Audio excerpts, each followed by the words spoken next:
Al Houston here with Al Houston Exchange Companies. What I want to talk about today is a frequently asked question, and that is, do I have to use all the money that I get from the sale of the relinquished property? The relinquished property is, of course, the property that one is selling. The replacement property is a property that you're buying and want to own going into the future.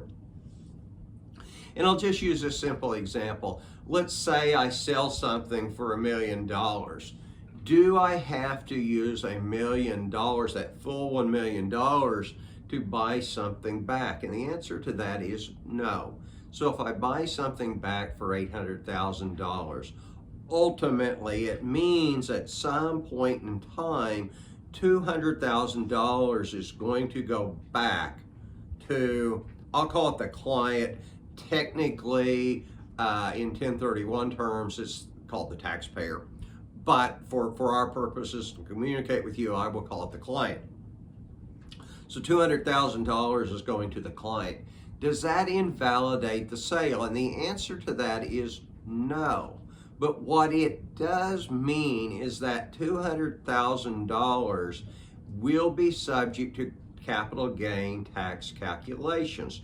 Now, I'm not going to get into it right now because sometimes those calculations can be incredibly complex.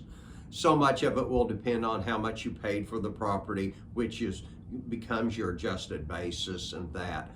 But for simplicity purposes, talking about it here is that $200,000 may, depending on what your adjusted basis is, may be capital gains, may be subject to capital gains tax, but it does not invalidate the sale. We get frequently asked this question, and I wanted to try to help clarify that.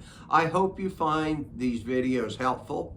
If you're going through a 1031 and have any questions, we'd be glad, whether you're using our company or not, to help and provide service to you in some way, provide guidance in any way we can. So I hope you enjoyed it and look forward to seeing you in the future.